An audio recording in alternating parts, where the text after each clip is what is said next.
Your source for all things Texas Tech. This is the Ask Level podcast from Double T 97.3. Welcome into the Ask Level podcast, episode number 23.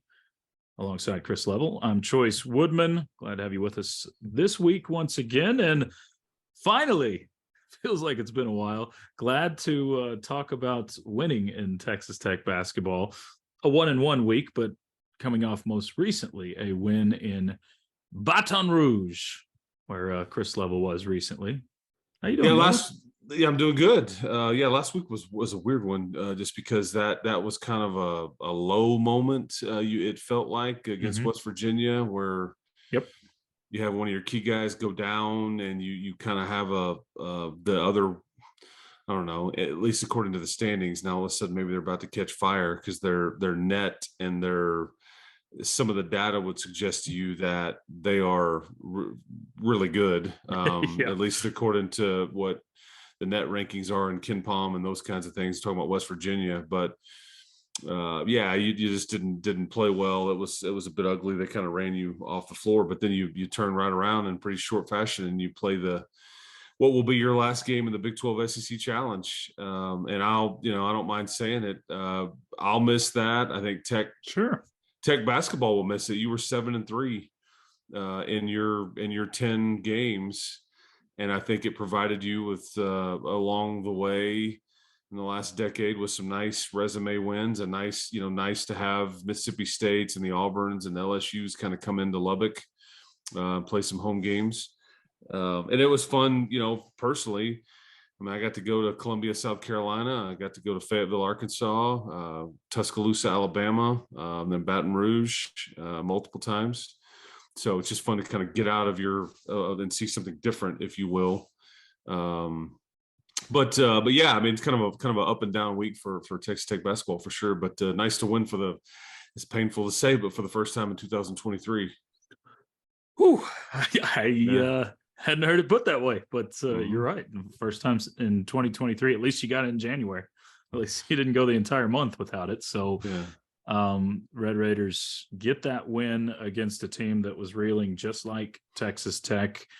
And you did it without Pop Isaacs or Fardaws Amax. So impressive there. Felt like, I wondered after what we saw on Wednesday with West Virginia, it felt like there was a huge deflation type of moment within that game where the shoulders just kind of dropped and body language was really rough. It just felt like, maybe we saw a little bit of quit, which we hadn't so far this year. I was wondering, do you see that carry over into Saturday with LSU? And it definitely seemed like one team wanted it a little bit more than the other one. Yeah, I think, because you find out Friday night, before that game that, Pop and Fardaws are out for that game versus LSU, and they weren't even on the trip. And so, yeah, you're right. I mean, and again, LSU, they've got good players. That's Matt McMahon is their new head coach. He came from Murray State. I think they went 31-3 a year ago at Murray State. I mean, he was at Murray State for, I want to say, like 8 years, not 18, 8 years. And he'd really built that thing up, and they'd had a bit of a run in the NCAA tournament last year, but and they had a really good non-conference schedule. Yeah. I think they went 12-1, but they've just been reeling right now. And they were kind of basically the same equivalent as you were, in that they just kind of ran out of gas and were trying to figure things out and just haven't been able to do it. And so one team was going to lose, and then the other team was obviously going to snap their losing streak. And thankfully it was the Red Raiders. But, and I think it was impressive just because you had to get contributions from a variety of guys because you were missing two of your key ones, and specifically Pop Isaacs. But I thought it was fairly telling that, whether it's Big 12 related or whatever, that Texas Tech was favored to beat LSU by about 2.5 points. I mean, when I first saw that, I was thinking LSU was going to be favored by 3 or 4, was in my mind. Because road games are hard to win. I know people can look at LSU and say, hey man, they're terrible, they're bad, and they're not very good, obviously, but they've got good players. And potential NBA guy, and KJ Williams that plays down low for him. But road games are just hard to win. Period. Sure. I don't, it's just difficult to do that. And I thought Texas Tech kind of commanded the whole game. For the most part, there was a few hiccups in the second half where you knew that was really it's been Texas Tech's issue since they've hit the skids, is not being able to finish games. They've been able to play well and hang. They just can't make the plays to finish. But I thought Kerwin Walton is finally starting to tap into some of the things that he was brought here to do, namely I'd say shooting so. threes. Yeah, 5 of 6. I mean, you don't win that game without him, obviously. No doubt. And he's been just MIA for so much. And if you're asking him to be a stopper on defense, or if you're asking him really to do anything other than be a key component and catch and shoot on offense, I think you're asking for trouble at some level. But when he's able to get shots off, I mean, they typically go in. So because he can shoot it. I mean, there is no doubt. I mean, I've seen him, and just when nobody's around, he can knock down 30 or 40 in a row with no hesitation. I mean, it's pretty impressive, but it's just he struggles with the game and everybody else being around and trying to guard at this level and all those kinds of things. But anyway, but yeah, it was good to bounce back. And there's so many different, I mean, we could talk about Elijah Fisher, which I thought was very important. Davion Harmon, I thought Bacho played well, and then O'Banner kind of played to his identity as well. I think, going back to Walton, we'll get to Fisher and some of the others, but the Walton thing, I think, speaks to what this team is this year and how the coaching staff has to adjust. You've been so used in the last 4 or 5 years to having guys that are kind of Swiss Army knives that you expect to be good offensive players and excellent two-way players. Yeah, they're excellent players. defenders. But now you almost have to be like, okay, what kind of game is this? This is a game we're going to have to go get offense. So Kerwin Walton has to be in the game. Or this is a game where we need to defend better, so we need Bacho down low to be a rim protector. It seems like this coaching staff has had those two-way players, and this year you're going to have to coach a little bit more and strategize more for who's on the floor at certain times. Yeah, I think you've got a bunch of guys on your team that are good at some things, but very flawed in others. And I think trying to mesh it together has been difficult, as you've had to do without a guy or 2 or 3, depending on what game it's been because of injury or sickness or whatever it is.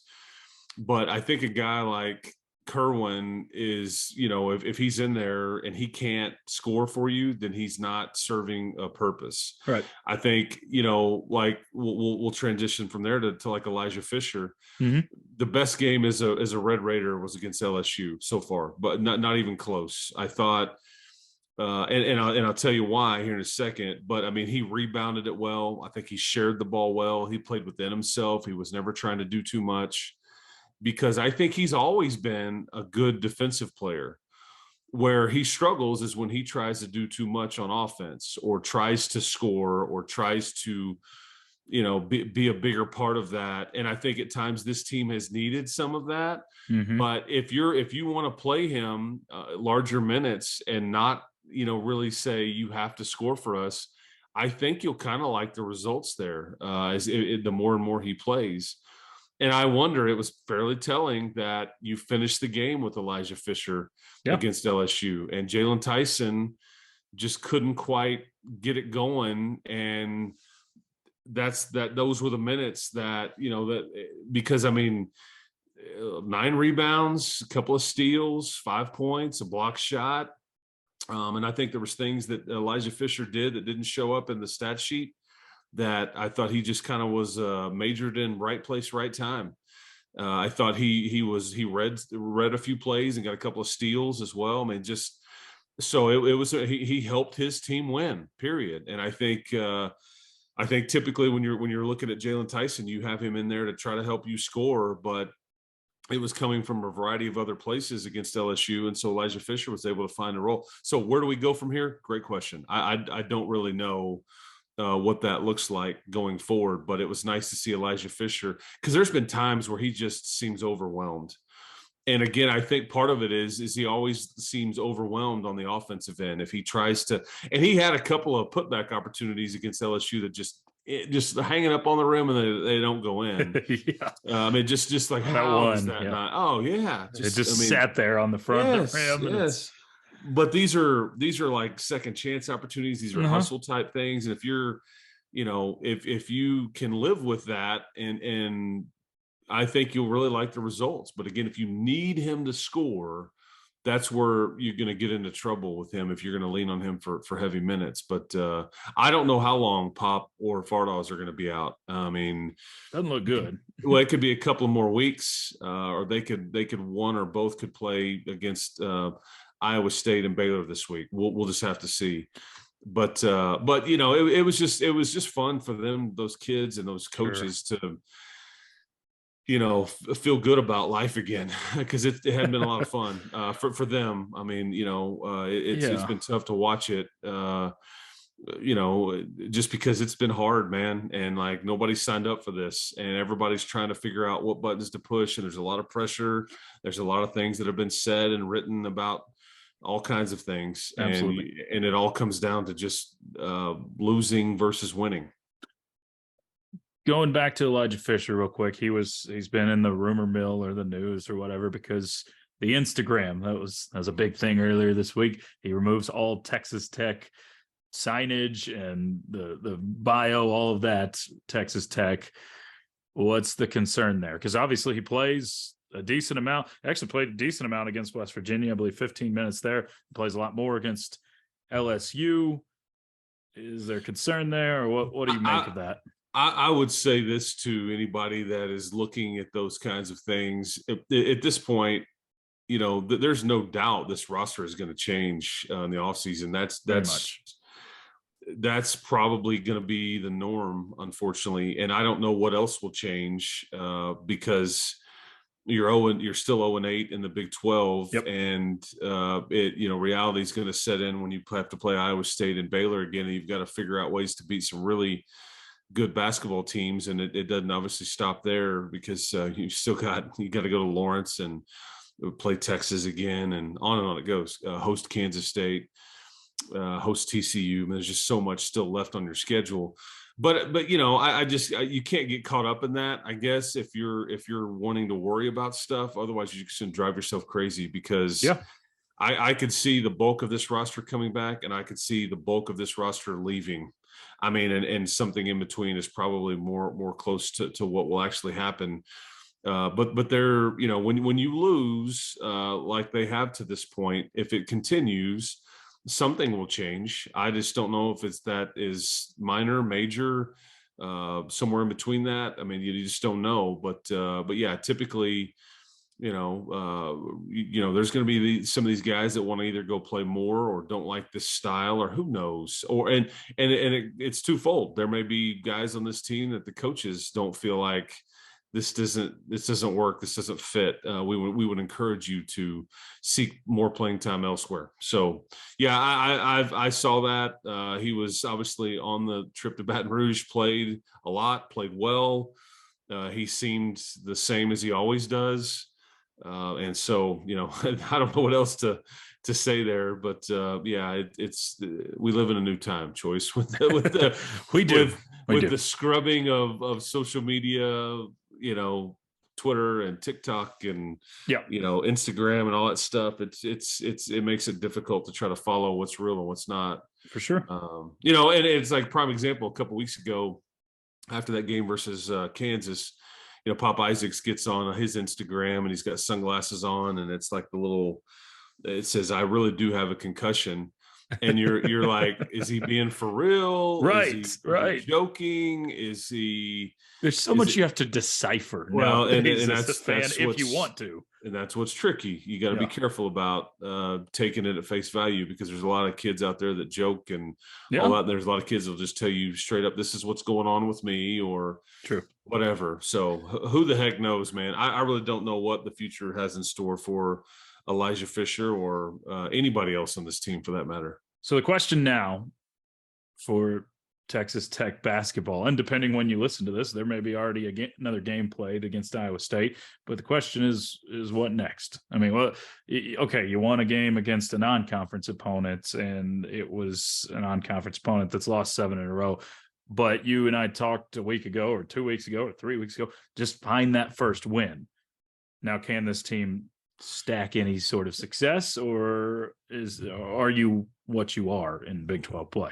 Well, I think I think maybe you go into the Iowa State game with a little confidence. I think they the Cyclones got popped pretty good at Columbia, Missouri, in the Big 12 SEC Challenge. They've got back-to-back road trips there. They're probably kind of looking around, going, "Whoa," because they had been rolling there for a bit. And they had a big win over Kansas State earlier in the week, and then they just show up to Columbia, Missouri, and get beat, I think, by 17 points. Mm-hmm. And so I think you probably catch them at a good time in a way. I guess we'll see. Maybe you catch them at a bad time. I don't know, but I mean, they ran you off of their. That's really been the worst game that Texas Tech has played this season. Was in Ames, Iowa, as bad as it was versus West Virginia. I mean, it was it was really rough. For a variety of reasons against Iowa State. I mean, it was just never close, and they just kind of did what they wanted, and it was an eye-opening experience because the games leading up to that, you had stayed in them, you'd had a chance. That was just a game where you weren't really ever in it, and it's a tough place to play. So I don't know what you'll get versus the Cyclones and the Bears. On paper, they are healthier and more talented than you are. I do think there's a question about Caleb Grill for Iowa State. He's one of their starters playing, and obviously they're still missing Jazz Kuntz, who is another key guy. But they've got a lot of depth, and they again, I said it the first time that Tech played them. They look a lot like you do or did last year. They're older, they're right. deeper, they're athletic. I mean, it's just them in Kansas State kind of took your blueprint from last year, and they've seemingly done really, really well with it. So. I don't know what you'll get. Really, I'm kind of fascinated to see. I don't know. I mean, you clearly have some confidence. Maybe Iowa State doesn't come in with as much. You owe them one. Does that even matter? I don't know. I mean, I'll just say this. Before we wrap up that kind of conversation, when you hit shots like Iowa State did versus you, or like you did versus LSU. Everything's better. I mean, it looks like you're playing better. It looks like your defense is better. It looks like the coach has called better offense. It's just that's the way basketball goes sometimes. And when you made 11 threes versus LSU, and because one of your guys really stepped up in Kerwin Walton, and he had 5 of those 11. Davion Harmon hit a couple. Kevin O'Banner hit 3 of them. So that's 10 of the 11 right there that I just mentioned. But if you can shoot it well, you've got a chance, even as good as Iowa State is or Baylor will be. But if you don't shoot it well, and you look at one of these stat sheets after the game, there's only a couple of made threes on it or whatever, it's probably not going to have gone well, because everybody in this league can flat out shoot it. And we've seen it, unfortunately, way too much from the opposition lately. So I don't know if I answered your question, but that's what I would say. Yeah. And so much of it, if you're just looking at the LSU game, it started from the drive and kick, and it started from Davion Harmon getting some penetration. And 8 assists, and he that was his best game for sure. Driving to pass. Yeah, absolutely. And so if you can do that, replicate what you did against LSU a little bit more, and it turns into a completely different offense. Yep. And I thought Harmon was really good in that. Haxton and I mentioned this in the broadcast multiple times. There's times where he really forces it in transition, and there's times when he's phenomenal. I mean, like he is elite in transition. But against LSU, at times he pulled back a bit and kind of was smarter about it. And I thought that was good point guard play from his standpoint. That's him maybe learning or just kind of understanding what the situation is a bit better and playing situational basketball a little bit. So to his credit, because he's all heart, man. He's a great personality. I think he dribbles at times way too much, but I think that there's also not a lot of help around him at times too. But I thought he really played a well-rounded game against LSU for sure. No doubt about it. So Texas Tech basketball this week, again, you may have already had a game play, but you play Iowa State on Monday night, and road trip to Baylor, which is one of the hottest teams in the Big 12 right now, heading down to Waco. So also something this week, again, depending when you listen, you may have a Big 12 football schedule. So that's finally something we've been waiting on. And Level, it's just something we haven't had to really ever worry about, because you've known the teams you're going to play for 26 some odd years, or however long this has been. You've always known who you're going to play next. Even when you're in the old Big 12 North-South rotations, you knew, okay, it's our year to be in Lawrence this year, or it's our year to have Kansas State at home. It's just, we've all been just itching for a schedule because of the unknowns of having 4 teams you're not going to play. Yeah, I think first of all, you're going to get the schedule early this week because you are. I think the league is contractually obligated to give it to the TV partners by February the 1st, and obviously there's just a couple more days left here in January. So by Wednesday, and I don't know the time of day or anything like that, if it's by the time it strikes midnight or whatever, but you're going to get this thing early this week on either Monday or Tuesday, and then everybody can sit back and decipher. And there'll be a few tweaks to it. I think even later on, because the TV networks need it, because they go through their draft and they start building the schedule and building Saturdays and Thursday nights and Friday nights and all the stuff, all the TV networks with all the college football games, they start. And so, sometimes around the end of May, mid to late May, you may get a few adjustments on, hey, we're going to move this game to a Thursday, or the kick times have been announced for these games or whatever. But yeah, you're going to get your schedule this week. And again, unless I've just gotten bad info, and I don't think I have, but again, I just want to make it clear, I'm not talking in absolutes.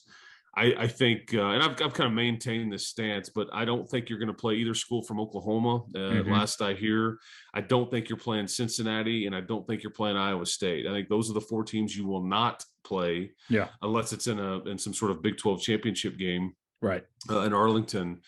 I continue to hear that you're going to go to BYU. I continue to hear that I believe Central Florida comes here. I believe Houston will come here. Houston will come here. And see, the Houston Chronicle reported, I don't know, 6 weeks, 2 months ago, that you were going to go to Houston, and that was going to be part of the Houston's schedule and all that. So somebody's wrong, whether it's me or the Chronicle. So I'm not sure, but I believe. But that would mean you get 3 out of the 4 new teams if that correct. Holds. That's right. And then I think you do go to Texas.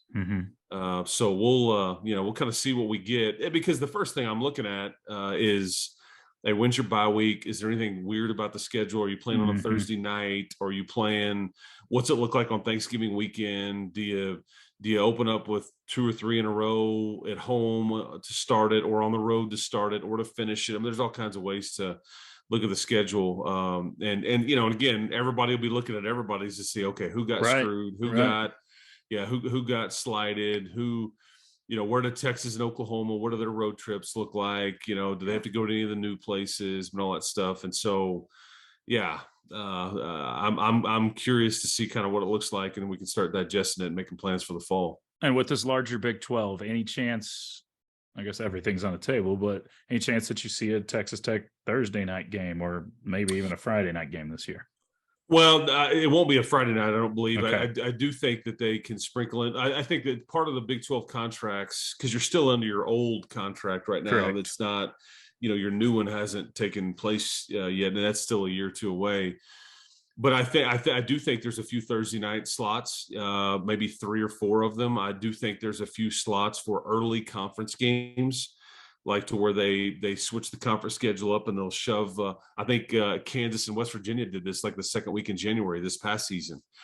So some of those kinds of things are on the table. I wouldn't be surprised if they've worked in something with some of the new teams, whether they're playing each other or they're playing one of the blue bloods or something at the beginning or whatever, to kind of get people excited about some of the newer members. You kind of see some things, and some of that part of it may have not been decided yet because the TV folks don't have the schedule yet either, per se. So all's on the table, but yeah, at least we start with something on paper early this week, it looks like. No doubt. All right, a few questions and we'll close down episode number 23. Start with this one from the Twitter level. This one is from the Texas Tech recruiting fan account. It says, do we see contract extensions for Kitley and DeRuyter announced soon? That's actually a two-parter. And any chance that any spring practices will be open to the public this year? I won't be surprised about spring practices, some of them being opened. I think Joey's been very transparent and I think wants to make the program accessible. I think it's a bit tricky in some instances because of all the construction going on. I think they don't if you saw what was released, they don't know where the spring game is going to be. Maybe it's at Lowry Field. Maybe it's they do play it in Midland again. I don't know. And so that from that standpoint, it may be a bit tricky to have people and have open practices just because of accessibility and parking and all those kinds of things. So keep an eye on that. As far as contract extensions, Tony Hernandez, who's no longer working at Texas Tech, that was kind of his role. Yeah, working on contracts for coaches and not just head coaches, but coordinators and all and the like. And so I think his departure maybe could have hit a pause there on some of that announcement or some of that final either negotiation or just putting pen to paper on some of that.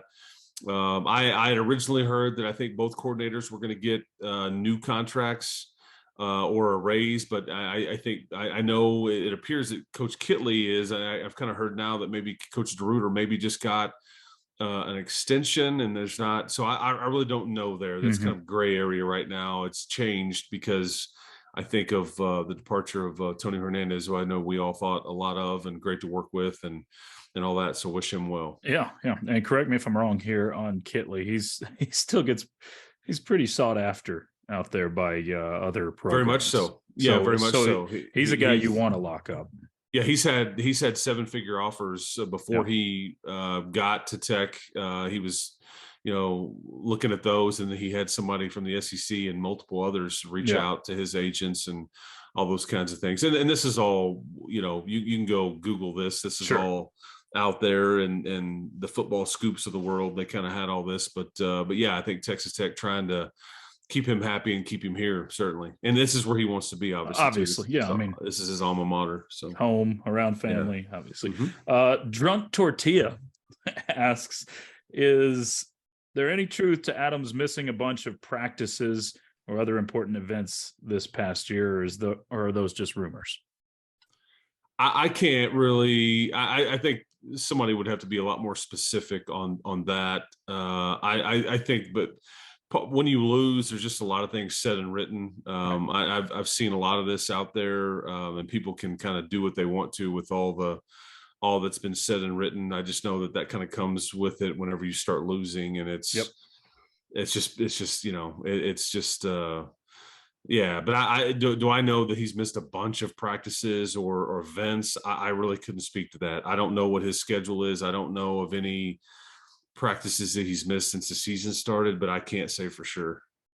Another question from Adam. This one, you mentioned earlier that this is the conclusion of the Big 12 SEC Challenge. He asks, is there any chance we see the Big 12 and the Big 10 get together? Because isn't the Big 10 and the ACC's contract up too?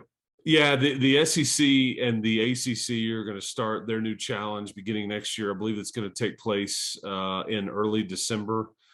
I don't think it's going to be like a one-day scenario. I don't think like you've seen with the Big 12 and the SEC Challenge. And in fact, I think that could be the end of that sort of scenario just in any of these challenges. I think it's very difficult to, and I think ESPN was kind of the ringleader there. Right. They have the primary rights to both conferences, and they're like, let's just ramrod this deal, and we'll just kind of take over the networks and give everybody some good basketball, and we'll give them 10 games and stagger them over ESPN, ESPN2, and then ESPNU over that day. And that's what was unique. I think coaches like it, but they don't like it. It's tricky. But right. To answer that question, yes, I believe that the strong rumor is that the Big 12 and the Big 10 have already begun conversations. I don't believe that if they come to an agreement, I don't believe that it's going to be in place for next season. I think it would begin the year after that. Okay. But I think that the Big 12 in some sort of challenge would be very attractive to either the Pac-12 or the Big 10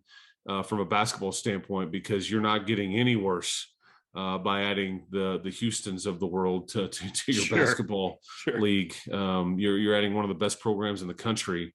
And I think you're losing, Texas and Oklahoma, who have kind of had their moments, but you're not going to go backwards. That's for sure. No doubt about it. Yeah, it's Big 12 is extremely attractive in basketball. And I would say too, I believe that what I've kind of heard is that Big 12 and Big 10, that would be in a December, early December, and it would span over potentially a period of time. And I wouldn't also be surprised to see if Fox is heavily involved there, because for the same reasons I just told you about the Big 12 and the SEC. I believe Fox has got obviously a lot of the rights there and has accumulated more of those in their new contracts. So that's kind of what my expectation would be. So we'll see kind of what we get. And when you think about it, the Big 10 offers up a lot more attractive options than the SEC does in most years. Agreed. Yep. I mean, Iowa, Michigan State, Michigan, Indiana, I think Ohio State. Yep. I mean, the Wisconsins in some year. I mean, so there's some fun games for sure to be had. Last question for you. This one is from Tommy. It says, for baseball, which by the way, Level is less than 3 weeks away, for Texas Tech baseball, is this another Omaha or bust year, or should we have lower expectations because of so much roster turnover? I hope the weather changes quickly, because it's like 30 degrees outside right now. Not quite baseball weather yet. It's look out there. I think Tim Tadlock, though, once you kind of crack the code there and you end up in Omaha as many times as they have and really have competed for the conference championship, and I think that absolutely it's very difficult to do. It's like the Final Four. You got to be a little lucky. I do think the baseball postseason, this is tricky to say, it's the easiest of the postseasons to get to where you want to go. And here's why I say this. They have more teams there, and you never, if you're really good, you never have to play a road game to get to that point. Right. That's just totally unique compared to any other postseason out there, but it is difficult to do. And they finally changed the rule this year where there's no more stupid road games at your home field. They just changed that rule. I'm glad they got rid of that one. If you're home, you're home. Yeah, that's right. You finally get to be the home team at home always, instead of switching dugouts and all these different things in these regionals. But I think Coach Tadlock, I don't know if he would necessarily agree with it, but I think he would. That's the expectation. I mean, that's kind of where they're at. I mean, it's, they're going to be ranked in the preseason. They're picked, I think, third in the Big 12, and and I think that's just where this program is at. I don't think you want to back off of any sort of expectations. So you're darn right, it's Omaha or bust. Level, eventful, fun. Glad you got to experience a win this past weekend. Maybe we get another one this week. It'd be kind of fun. Well, winning's better than losing always. Yes. Absolutely. So I know it's not kind of fun. It is fun. I've taken it for granted over the last several years. I know we all have. This has been hard, but it's just the league is a freaking load, man, as we all know. So it is. Level, have a great week, man. All right, you too, man. Appreciate it. Thanks, Woodman. That's Chris Level. I'm Chois Woodman. You've been tuned into the Ask Level podcast, brought to you by Double T 97.3. You've been listening to the Ask Level podcast, powered by Double T 97.3.